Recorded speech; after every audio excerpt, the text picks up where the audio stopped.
नहीं पाते हैं, परमेश्वर की महिमा और स्तुति और गुणानुवाद करने पाते हैं, सो हम परमेश्वर का धन्यवाद करते हैं।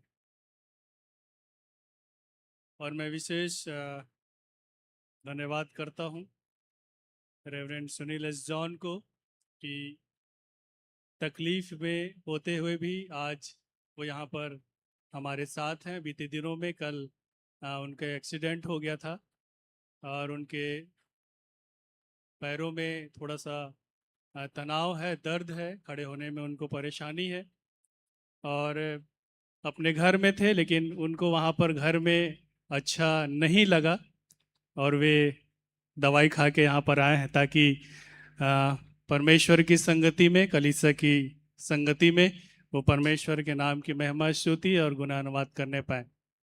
आप अपने व्यक्तिगत प्रार्थना में अवश्य रूप से आप उन्हें स्मरण करें, उनके लिए प्रार्थना करें कि जल्द से जल्द जो भी परेशानी उनके शरीर में है, दर्द उनके शरीर में है, पैरों में है, वो सब कुछ दूर हो सके, स्वस्थ हो सके और परमेश्वर की सेवकाई में, कलीसिया की सेवकाई में वो आगे बढ़ने वाले हो सके। तो सारी बातों के लिए हम परमेश्वर का धन्यवाद करते हैं। दूसरा पतरस उसका तीसरा अध्याय पद 1 से लेकर के 7 तक आपके सम्मुख पढ़ा गया। और यहाँ पर जो हेडिंग जो दी गई है वहाँ लिखा हुआ है प्रभु के आगमन का दिन। प्रभु के आगमन का दिन। इससे पहले कि हम वचनों में जाएं, आइए हम परमेश्वर से अगुवाई मांगेंगे, परमेश्वर से प्रार्थना करेंगे। सर्वशक्तिमान, अनुग्रहकारी और दयालु पिता, बड़ी नम्रता और दीनता के साथ पिता परमेश्वर एक बार फिर से आपके पुत्र प्रभु यीशु मसीह के नाम को लेकर के पिता आपके पवित्र चरणों के पास आते हैं। पिता परमेश्वर, हम आपका धन्यवाद करते हैं इस जीवन के लिए, धन्यवाद करते हैं पिता परमेश्वर इस संगति के लिए जो आपने हमें दिया कि पिता हम आपके पवित्र आराधनालय में उपस्थित होकर के आपके नाम की महिमा स्तुति और गुणानुवाद करने पाते हैं, आपके नाम को ऊंचा उठाने पाते हैं। पिता परमेश्वर, हम आपसे प्रार्थना करते हैं आप हर एक के संग और साथ हो पिता, हर एक के हृदयों को खोलें ताकि पिता परमेश्वर जो वचन यहाँ से प्रसारित किया जाता है हर एक के जीवनों में पिता परमेश्वर कार्य करने वाला हो सके।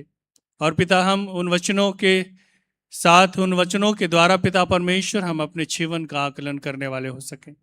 पिता परमेश्वर, हम प्रार्थना करते हैं रेवरेंड सुनील एस जॉन के लिए पिता परमेश्वर कि पिता आपने बड़ी दुर्घटना से पिता आपने उन्हें बचाया और पिता आज वो आपके पवित्र भवन में उपस्थित हैं। पिता हम आपका धन्यवाद करते हैं। पिता परमेश्वर, हम उन्हें आपके चरणों के निकट रखते हैं।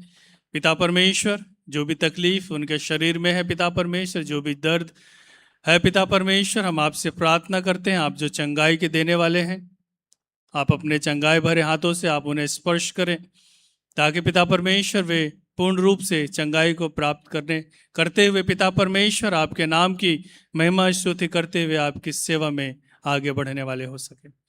पिता परमेश्वर, पूरे वातावरण को पिता हम आपके हाथों में सौंपते हैं, बिजली को, इंटरनेट को आपके हाथों में सौंपते हैं।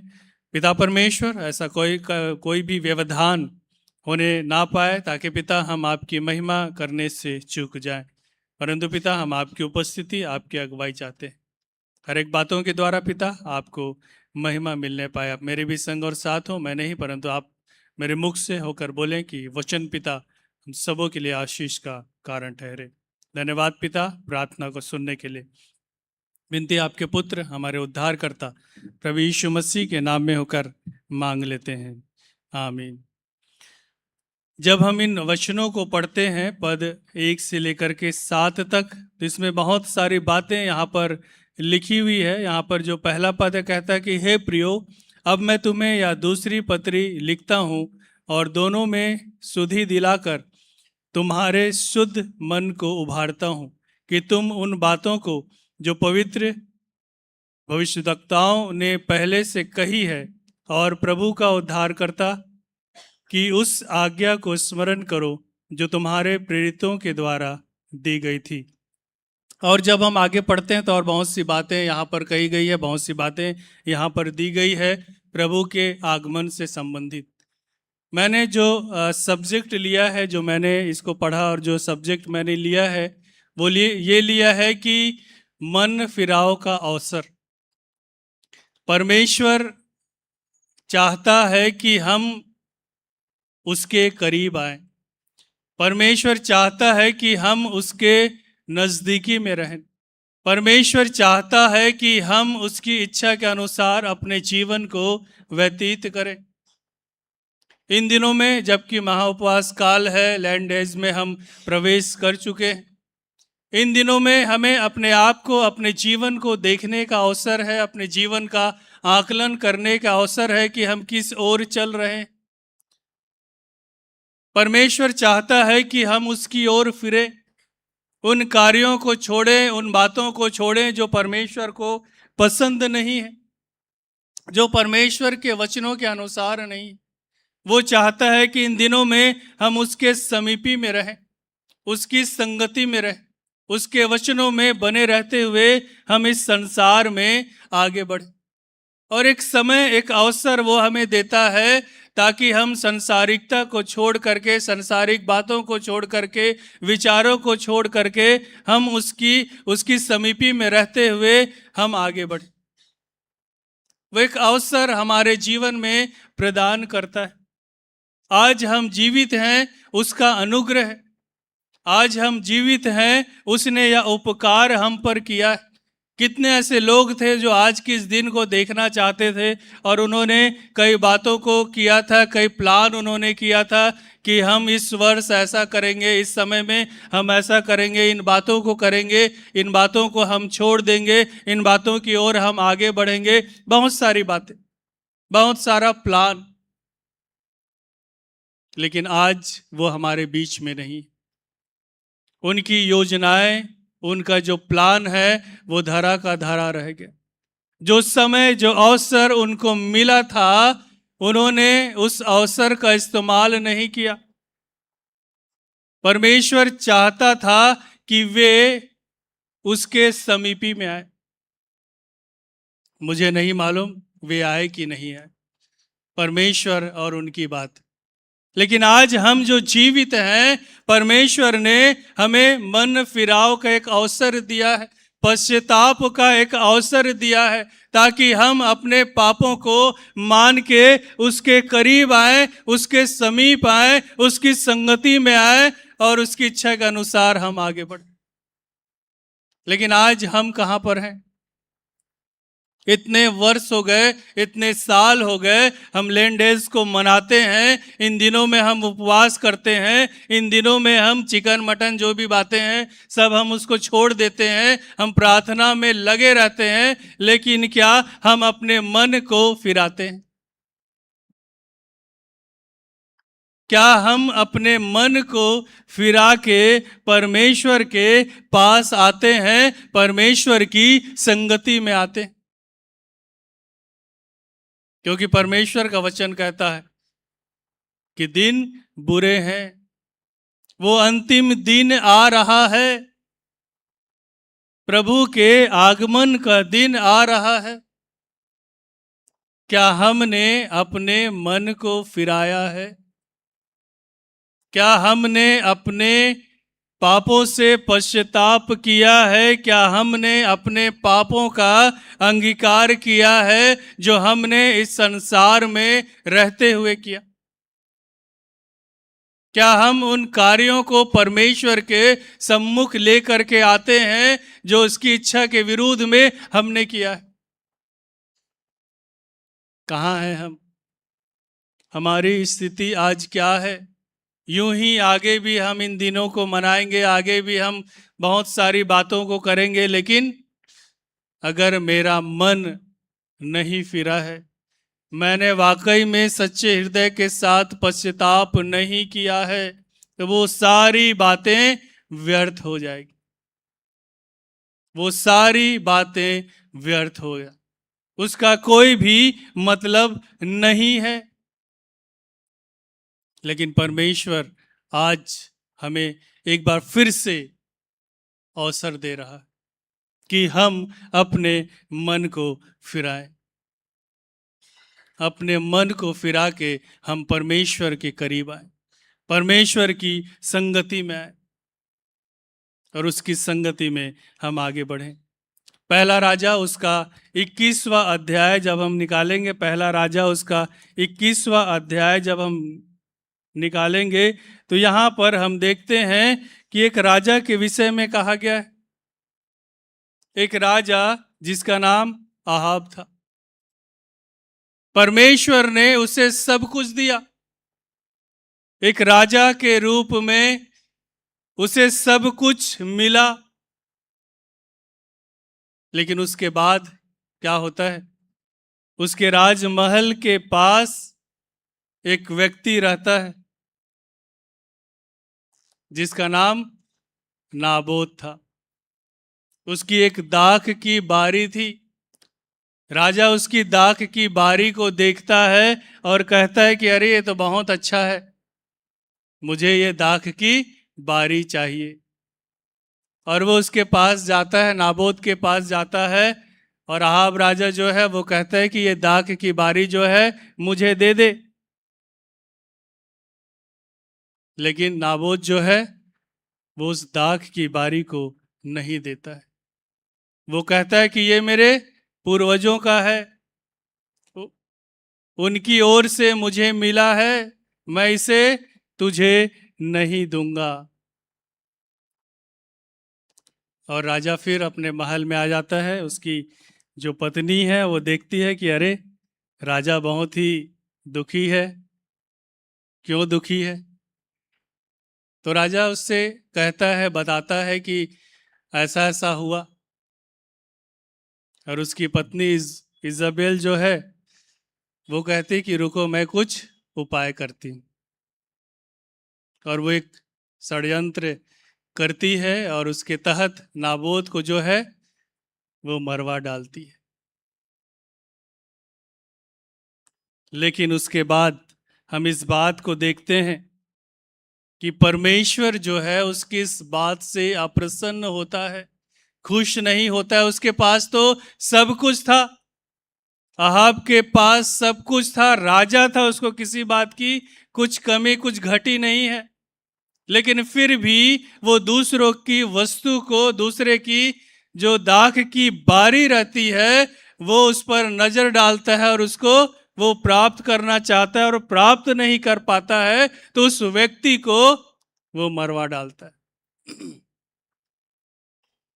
कई बार हम इस संसार में रहते हुए हम भी इन्हीं कार्यों को, इन्हीं बातों को करते हैं। जो हमारे पास है उससे हम संतुष्ट नहीं होते हैं, हम दूसरे की वस्तु को हम देखने लगते हैं, हम दूसरों को देखने लगते हैं और हम सोचते हैं कि वो हमारे पास भी होना चाहिए।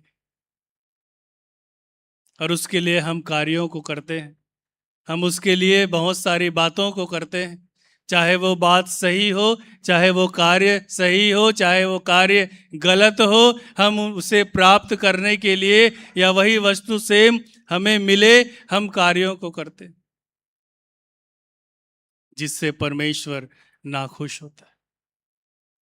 परमेश्वर चाहता है कि हम सिधाई के साथ चलें, हम सिधाई के साथ अपने जीवन को इस संसार में व्यतीत करें। जो हमारी आवश्यकता है उससे अधिक परमेश्वर ने हमें दिया है, हमने अपनी आशीषों से भरा है, लेकिन फिर भी हम और प्राप्त करना चाहते हैं। लेकिन परमेश्वर हमें एक अवसर और देता है, मन फिराव का एक अवसर और देता है। और हम देखते हैं कि परमेश्वर का वचन एलिय्याह नबी के पास पहुंचता है और एलिय्याह नबी जो है वो अहाब राजा के पास जाता है और कहता है कि तूने गलत किया है, परमेश्वर की दृष्टि में तूने गलत किया है। तेरे पास तो सब कुछ है लेकिन फिर भी तूने नाबोत की बारी पर दृष्टि की और उसे प्राप्त करने के लिए उसको मरवा डाल। परमेश्वर तेरे कार्यों से अप्रसन्न है,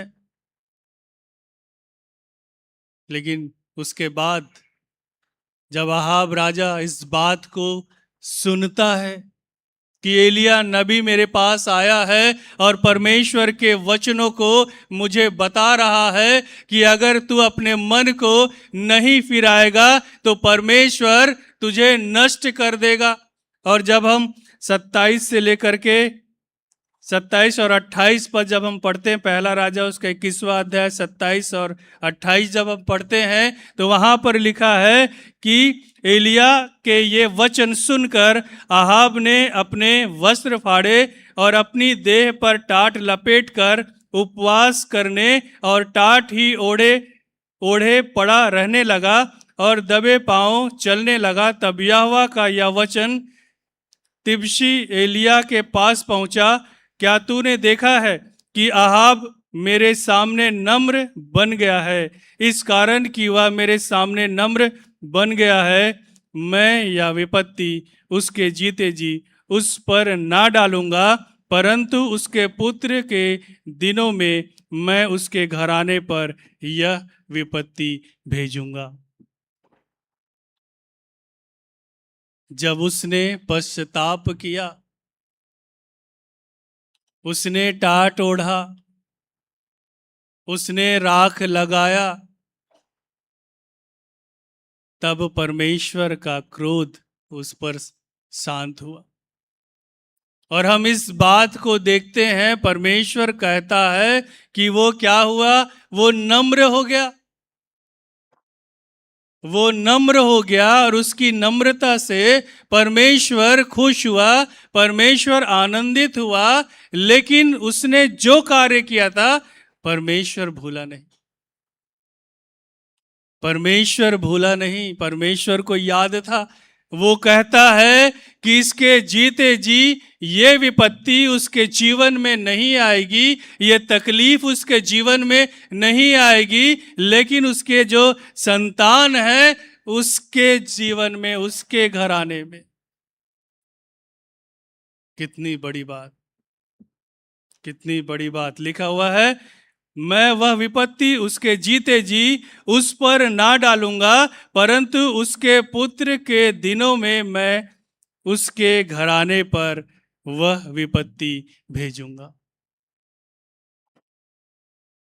परमेश्वर का वचन स्पष्ट रूप में इस बात को कहता है कि हम जो परमेश्वर के विरुद्ध में कार्यों को करते हैं, परमेश्वर को स्मरण रहता है। लेकिन जब हम पश्चाताप करते हैं, अपने पापों को जब हम मानते हैं, परमेश्वर के सम्मुख आते हैं, तो यहां पर जो बात कही गई है कि हमारे जीते जी वो विपत्ति हमारे जीवन में नहीं आती है, लेकिन वो कार्य परमेश्वर की पुस्तक में लिखा हुआ रहता है। इस बात को हमें ध्यान देना है, इस बात को हमें ध्यान देना है। हम सोचते हैं कि अरे कुछ नहीं होगा,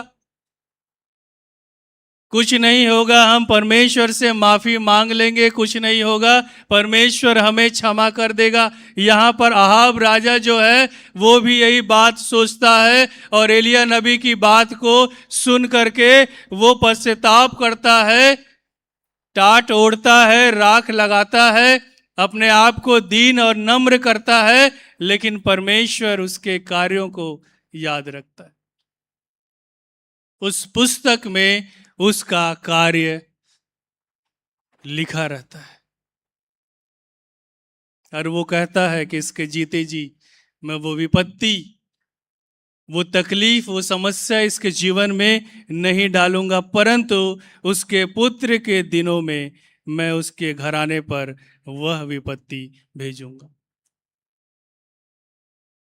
आज हमें अपने आप को, अपने जीवन को देखने की आवश्यकता है।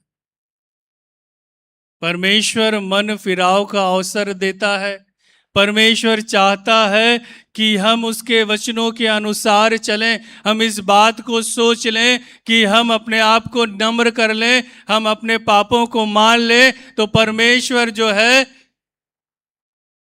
वो हमें क्षमा कर देगा, तो वो हमें क्षमा करता है। लेकिन जो आहाब राजा के जीवन में हुआ, वही बातें परमेश्वर हमारे जीवन में भी करता है। सो हमें अपने कदमों को, अपने जीवन को फूंक फूंक के सावधानी के साथ बढ़ाने की आवश्यकता है। अपने जीवन में उन कार्यों को सावधानी के साथ करने की आवश्यकता है। परमेश्वर एक अवसर देता है, परमेश्वर समय देता है, लेकिन क्या हम उस समय का, उस अवसर का हम इस्तेमाल करते हैं? हम बाइबल को पढ़ते हैं, वचनों को पढ़ते हैं, वचनों को सुनते हैं, परमेश्वर से प्रार्थना करते हैं, लेकिन हमारा जीवन कैसा है? किस तरह का जीवन हम इस संसार में व्यतीत कर रहे हैं? आहाब ने सोचा कुछ नहीं होगा, इज़बेल ने सोचा कुछ नहीं होगा, लेकिन परमेश्वर का वचन एलिय्याह नबी के द्वारा उसके पास पहुंचा कि तेरे संतान के जो घराने हैं उस पर यह विपत्ति मैं भेजूंगा। हम जब इस संसार में चलते हैं, इस संसार में जीवन व्यतीत करते हैं, हम सोचते हैं कुछ नहीं होगा, कुछ भी नहीं होगा, लेकिन परमेश्वर का वचन हमें बताता है, परमेश्वर का वचन हमें सिखाता है कि हमें सावधान रहना है, हमें सावधान रहना है। योना उसका तीसरा अध्याय, योना उसका तीसरा अध्याय 1 पद से आगे जब हम पढ़ते हैं तो वहाँ पर हम देखते हैं कि योना को परमेश्वर एक काम देता है, कार्य देता है, हम सबों को मालूम, और वो सारी जो घटनाएं हैं वो हम सबों को मालूम। लेकिन जब योना निनवे को पहुंचता है और परमेश्वर के वचनों को वो बताता है, क्योंकि निनवे के लोग परमेश्वर के अनुसार नहीं चल रहे थे, उनका जीवन परमेश्वर के अनुसार नहीं था, परमेश्वर की इच्छाओं को वो पूरा नहीं कर रहे थे, संसारिक बातों में, संसारिक कार्यों में उनका जीवन था। लेकिन जब योना इस बात को बताता है कि परमेश्वर क्या करने पर है, तो वे पश्चाताप करते, वे अपने मन को फिराते हैं परमेश्वर की ओर, अपने पापों को वो मानते हैं, अपने पापों के साथ वो परमेश्वर के करीब आते हैं, परमेश्वर से प्रार्थना करते हैं, परमेश्वर से क्षमा मांगते हैं, और हम इस बात को देखते हैं कि परमेश्वर उन्हें क्षमा करता है। परमेश्वर जो उन्हें नाश करने पर था, परमेश्वर उनको जीवन दान देता है, परमेश्वर उनको जीवन दान देता है। परमेश्वर चाहता है कि हम अपने मन को फिराएं,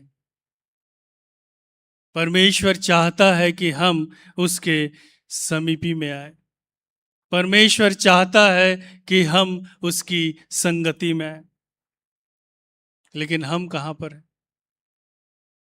हमारी स्थिति आज क्या है? हम यूं ही सोचें कि कुछ नहीं होगा और हम संसारिक जीवन में आगे बढ़ने पाए, तो अवश्य रूप से परमेश्वर अपने कहे अनुसार उन कार्यों को करेगा। यहाँ पर निनवे के जो लोग हैं वो बचाए गए, निनवे के लोग बचाए गए। आज परमेश्वर भी हमें बचाना चाहता है, परमेश्वर भी हमें नाश होने से बचाना चाहता है, ताकि हम उजाले में आगे बढ़ें। लेकिन हम किस ओर चल रहे हैं? हमारी स्थिति आज क्या है। हम सोचते हैं कि सप्ताह भर हम कुछ भी करें और संडे को हम चर्च आए, यहाँ से प्रार्थना करें, सब कुछ बराबर हो जाएगा। ऐसा नहीं। हम जो भी करेंगे वो उस जीवन की पुस्तक में लिखी जाएगी। वो सब कुछ बातें लिखी जाएगी। परमेश्वर की ओर से हमें तो क्षमा मिलेगी, लेकिन उसके बाद जो अहाब राजा के जीवन में हुआ वही हमारे जीवन में हो। सो इस बात को सोचें और विचारें। जो समय, जो अवसर परमेश्वर की ओर से हमें मिला है, हमें उसका इस्तेमाल करना है, अपने मन को फिराना है, हमें पश्चाताप करना है, ताकि हम सच्चे पश्चातापी मन के साथ उसकी समीपी में जाएं और परमेश्वर हमारे उस पश्चातापी मन को, पश्चातापी जीवन को देख करके वो इस बात को कह सके, वो इस बात को कह सके कि मैं इनके जीवन से प्रसन्न हूं। क्या उसके लिए हमने अपने कदमों को आगे बढ़ाया है? क्या हमने अपने जीवन को बदला है? अगर नहीं तो परमेश्वर हमें एक अवसर दे रहा है कि आज ही हम अपने मन को फिराएं, परमेश्वर के पास आए, परमेश्वर की समीपी में आए, ताकि परमेश्वर के साथ हम आगे बढ़ते हुए उसके नाम को ऊंचा उठाने पाए। तो परमेश्वर करे कि वो हम सबों को ऐसी शक्ति दे, सामर्थ्य दे कि हम इन दिनों में अपने आप को, अपने जीवन को तैयार करने पाए, और इन दिनों में ही नहीं, आगे भी हम अपने आप को, अपने जीवन को तैयार करने पाए, अपने पापों को परमेश्वर के सम्मुख हम लाने पाए, अपने मन को परमेश्वर की ओर हम फिराने पाए, और परमेश्वर की ओर से हमें क्षमा मिलने पाए, और हम उस क्षमा के साथ परमेश्वर की आशीषों तक पहुंचने पाए। सो परमेश्वर इन वचनों के द्वारा आप सबों को बहुतायत की आशीष दे। आमीन।